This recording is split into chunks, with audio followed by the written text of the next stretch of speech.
gestora de Ràdio Santpedor, però es va canviar el 2014 per aquest nom i som un grup de persones que agrupem els voluntaris que van impulsar la creació de la ràdio el 1980 i que l'han mantingut en programació fins a aquest any. L'entitat l'integren desenes de persones que col·laboren amb els programes i a més donen suport en tasques de la gestió i el manteniment de la ràdio i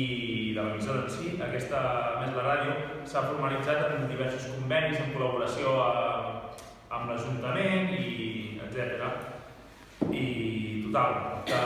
que un dels objectius de la ràdio, i segons els estatuts,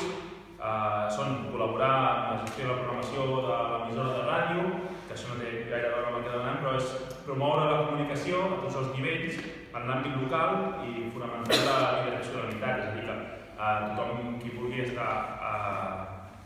quan la ràdio està oberta perquè pugui participar amb nosaltres. També és oferir informació lligada a la realitat del poble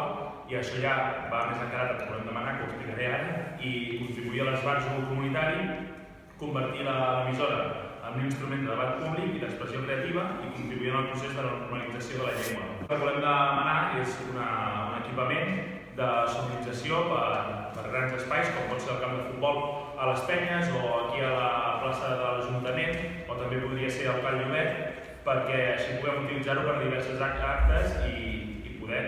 aconseguir els objectius de l'emissora i de l'entitat en general, que és contribuir amb la normalització de la llengua, informar a nivell local de tot el que passi, ja sigui fent els programes especials que hem fet a les eleccions o programes especials per fer de Sant Miquel. Històricament també la ràdio havia fet retransmissions de les caramelles i com ja sabeu, alguns dels presents s'hi han fet debats electorals que per manca d'aquest equipament tècnic no van poder acabar de sonar, igual que també l'últim programa especial que vam fer va ser aquest passat 2017 al camp de futbol. Vam retransmetre durant 2 hores una mica el que passava al camp de Penyes mentre els amenitzàvem una mica la festa els que estaven preparant la paella. El dia d'avui, com he explicat, l'emissora no disposa de l'equipament tècnic necessari per poder organitzar aquest tipus de programes especials de veu de carrer que han servit tant per donar informació com per al final donar experiència a futurs comunicadors i periodistes i comunicadores que hem sortit de Ràdio Santpedor i per tant proposem sonoritzar esdeveniments puntuals com ara el principal, que és la trobada de les Penyes del poble, per ambientar musicalment l'acte més popular de la Festa Major de Santpedor. Si Ràdio Santpedor disposa del material necessari, a més, s'hi podrien fer programes especials dins de la pròpia Festa Major i també altres iniciatives, com pot ser un concurs de DJs, etc., que estiguessin d'acord amb el marc de la festa que hi ha al camp de futbol per les Penyes. Aquest material, a més, és un equipament mòbil que es podria instal·lar per fer programes especials en altres celebracions del poble, com és la Fira Sant Miquel, una representació castellera, els programes especials que hem fet per les eleccions, els debats electorals, etc. Ja explicaré breument el preu, que són uns 12.096 euros, que és el que costaria l'equipament de so sencer. Si